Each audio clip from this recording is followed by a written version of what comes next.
दो गांव की बहू के हाथ वर्सेस तीन शहरी बहू के मशीन के पकवान।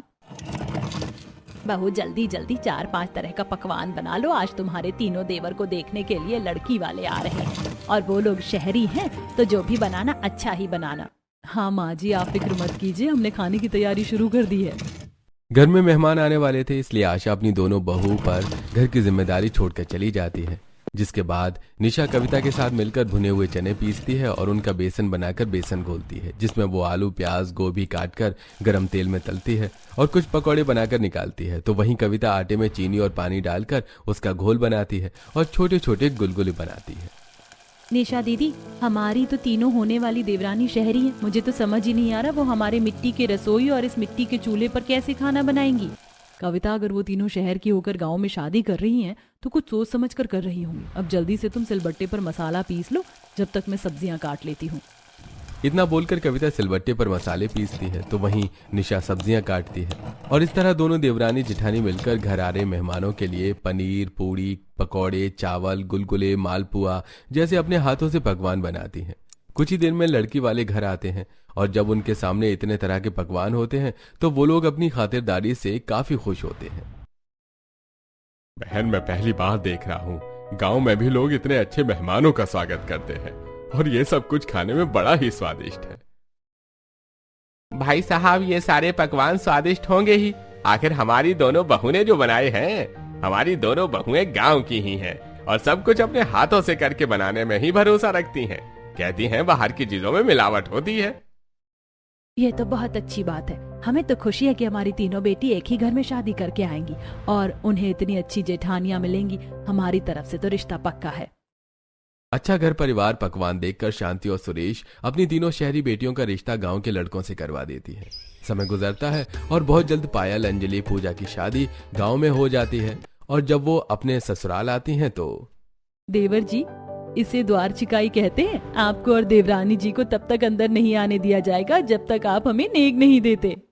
भाभी, मैं जानता था आप ये सारी रस्में जरूर निभाएंगी, आखिर आप डाउन टू अर्थ जो हैं।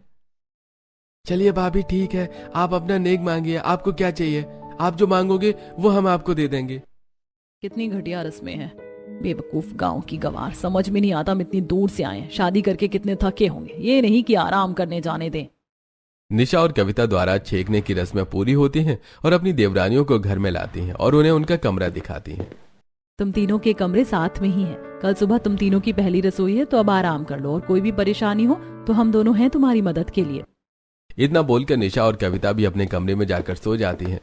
अगली सुबह पायल, पूजा और अंजलि जल्दी उठती हैं और जब वो तीनों अपनी गांव की जिठानियों के साथ रसोई में जाती हैं तो मिट्टी का चूल्हा, पुराने बर्तन, पुरानी तकनीकी का सामान देखकर हैरान रह जाती हैं। ये कैसा ओल्ड फैशन ससुराल है, मम्मी पापा ने सही नहीं किया हमारी शादी गांव में करवाकर। अब क्या हम इस मिट्टी के चूल्हे पर खाना बनाएं? आज से पहले हमने मिट्टी का चूल्हा सिर्फ टीवी कहानियों में देखा था। कोई बात नहीं अंजलि, अगर तुम लोगों को मिट्टी का चूल्हा नहीं आता जलाना तो मैं जला देती हूँ, पर तुम तीनों को अपनी पहली रसोई तो करनी ही पड़ेगी। क्योंकि आज तीनों शहरी बहू की पहली रसोई होती है, इसलिए अपनी जिठानियों के साथ बैठ जाती हैं और जब चूल्हा जलता है तो उनकी आंखों में काफी धुआं लगता है। तो वहीं तीनों शहरी देवरानी अपने गांव की जिठानियों को हाथ से आटा गूंथती और चावल धोता हुआ देखती हैं। ईयू, तुम दोनों कितनी अनहाइजीनिक हो, इतनी गंदे तरीके से खाना कौन बनाता है? हमारी बस की नहीं है इस तरह से खाना बनाना, और हम अपनी पहली रसोई अब तब करेंगे जब इस घर में इलेक्ट्रॉनिक चीजें आएंगी। तीनों ही बहू अपनी पहली रसोई करने से मना कर देती हैं और अपने कमरे में जाकर बैठ जाती हैं। जिसके बाद गांव की बहुएं सबके लिए पकवान बनाती हैं और जब पूरा परिवार खाने के लिए बैठता है तो तीनों शहरी बहू को न देखकर सब बोलते हैं, बहू, तुम दोनों की शहरी देवरानियां कहाँ हैं? आज उनकी पहली रसोई थी, खाना बनाकर खुद गायब है। माँ जी, हमारी रसोई में सब कुछ गांव के हिसाब से है, कोई भी फैसिलिटीज नहीं है, इसीलिए उन तीनों ने अपनी पहली रसोई करने से मना कर दिया।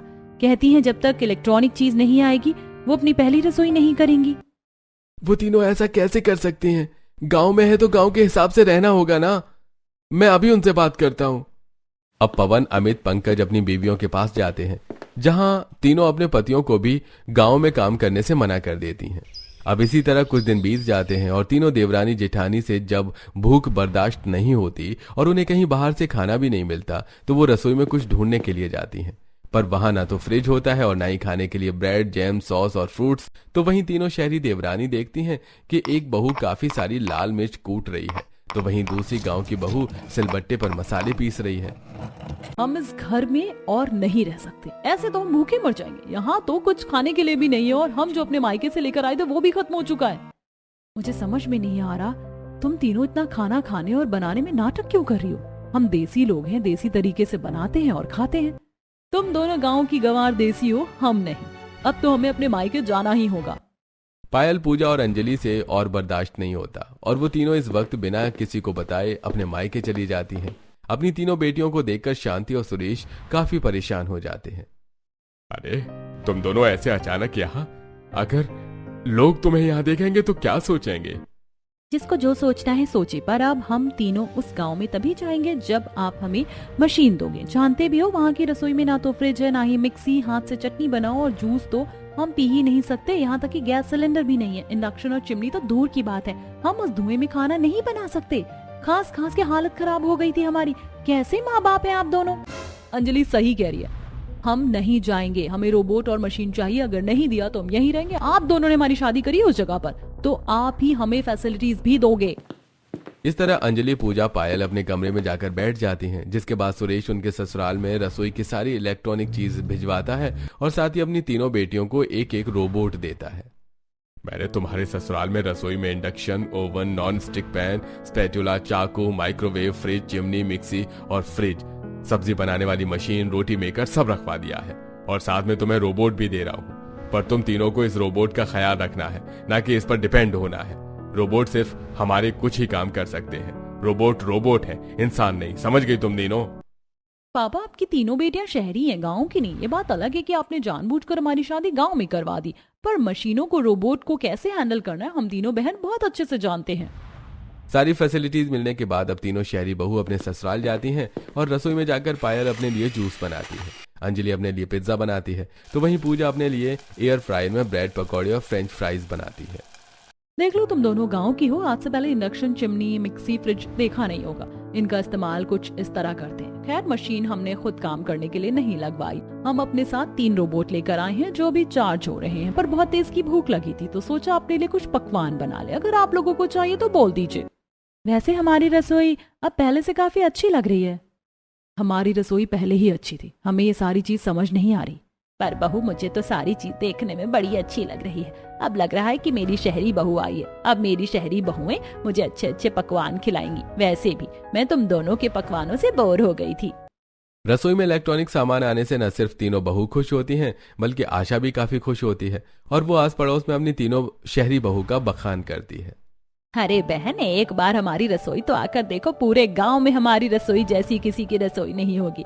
आखिर मेरी 3 शहरी बहू अपने मायके से इलेक्ट्रॉनिक सामान जो लेकर आई हैं।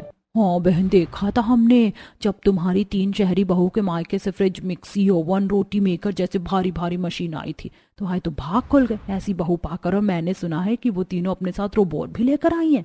बिल्कुल सही सुना है बहन। मेरी बहुएं बता रही थी कि पूरा दिन 1 दिन लगता है रोबोट को चार्ज होने में, फिर 3 दिनों तक वो मस्त काम करता है। जब मेरा रोबोट चलेगा तब आ जाना।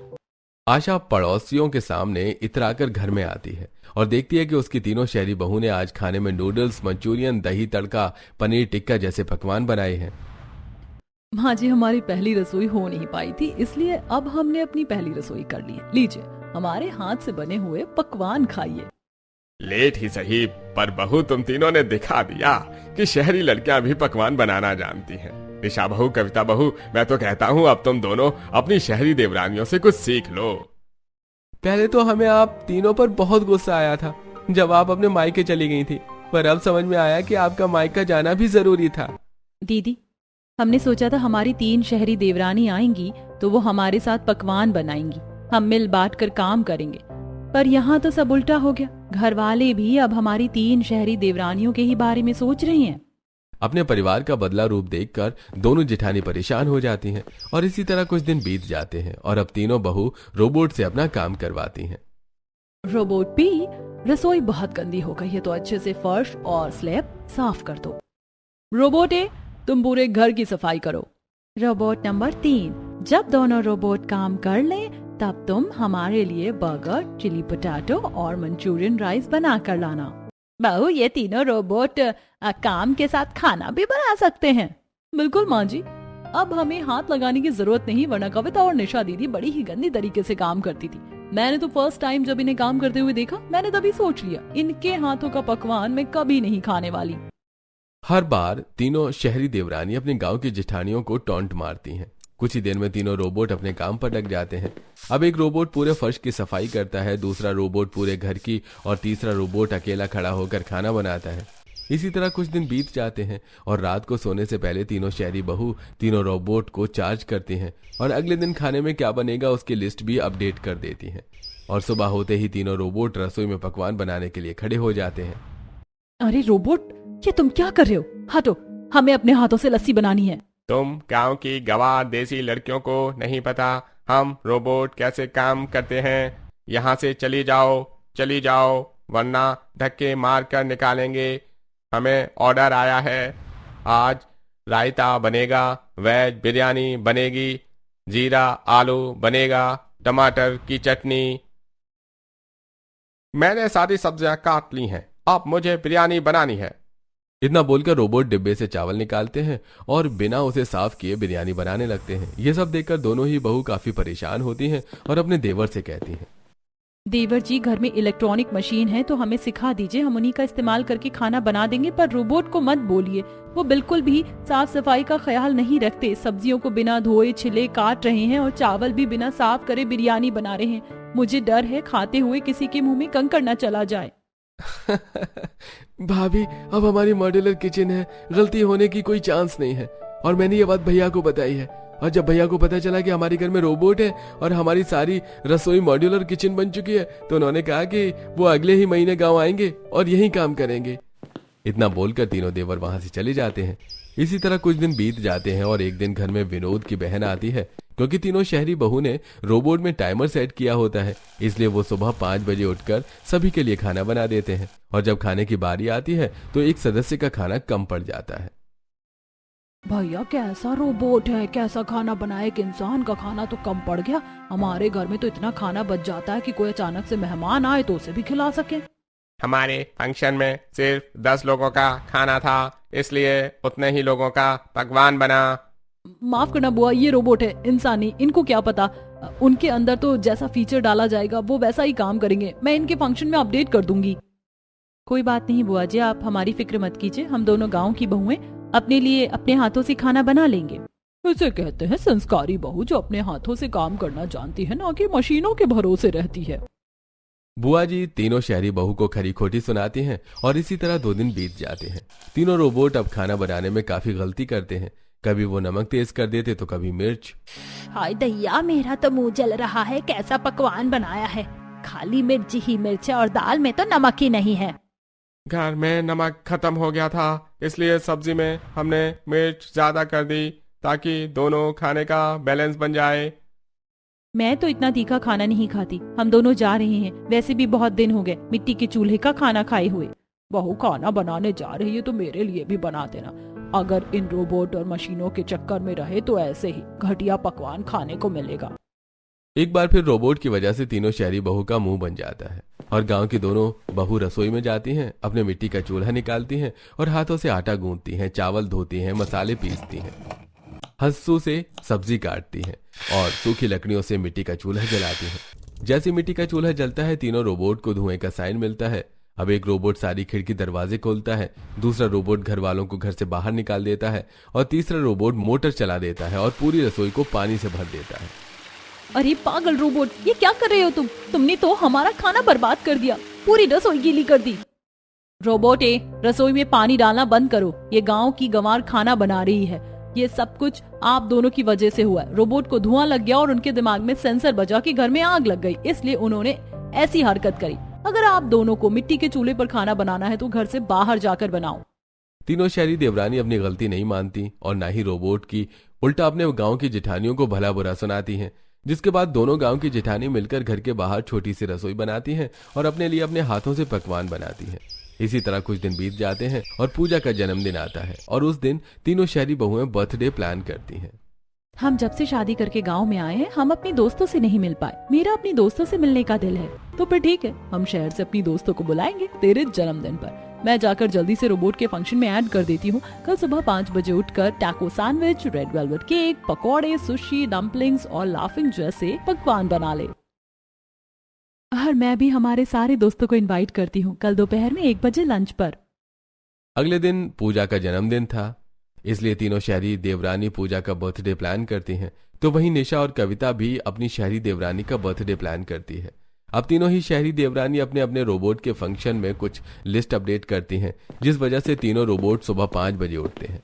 अब एक रोबोट खाना बनाने के लिए पानी का इस्तेमाल करता है, जिससे उसके अंदर का वायर शॉर्ट सर्किट हो जाता है और वो खाना बनाना छोड़कर अंदर बाहर घूमता है। और दूसरा रोबोट, ये एक एयर फ्रायर सही से चल नहीं रहा। इंडियन लोग जब कोई सामान नहीं चलता तो उसको मारते हैं।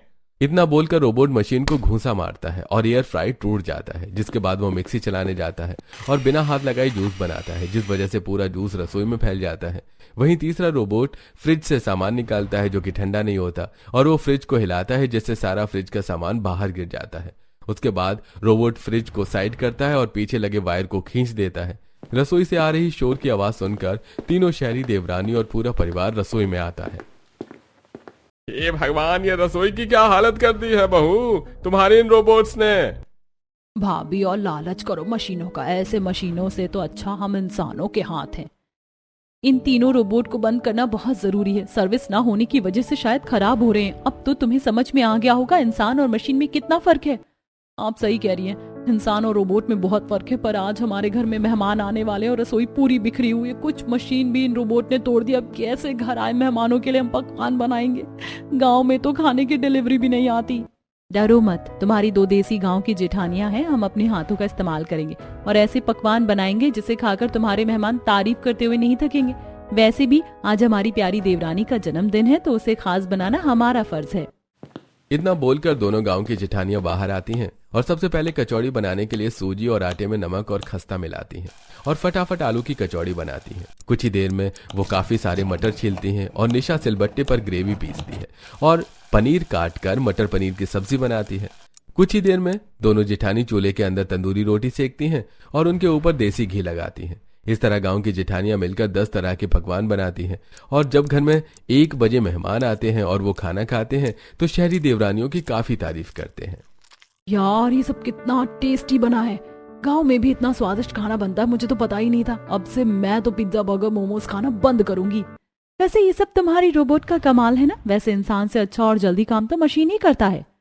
जरूरी नहीं कि मशीन से काम अच्छे से हो, मशीन और इंसान में फर्क होता है और ये सब हमारी जेठानियों ने किया है। उन्हीं की वजह से मेरा बर्थडे इतना स्पेशल हुआ है। अब तुम तीनों हमारी तारीफ करना बंद करो और केक काटो जो हमने अपने हाथों से बनाया है। पूजा अपने पूरे परिवार और दोस्तों के साथ केक काटती है। कुछ ही देर में घर आए मेहमान चले जाते हैं, जिसके बाद 5 देवरानी जेठानी पहली बार रसोई की सफाई एक साथ करती हैं और तीनों शहरी बहू अपनी गांव की जेठानियों से बोलती हैं, दीदी अब आप दोनों को भी थोड़ा बदलना होगा। मुझे नहीं अच्छा लगता जब आप सिलबट्टे पर चटनी पीसती हैं, हाथों से आटा पीसती हैं और लाल मिर्च हल्दी कूट कर मसाले बनाती हैं। अब घर में सारी मशीन है, हम आपको चलानी सिखाएंगे मशीन, और उसके बाद शहरी और गांव की देवरानी जेठानी मिलकर रसोई संभालेंगी। इस तरह 5 देवरानी जेठानी मिलकर रसोई में काम करती हैं और तीनों शहरी देवरानी अपनी गांव की दोनों जेठानियों को मिक्सी, ओवन, माइक्रोवेव, रोटी मेकर चलाना सिखाती हैं और गांव की जेठानियां भी अपनी 3 शहरी देवरानियों के साथ रहकर मशीन से खाना बनाना सीख जाती हैं।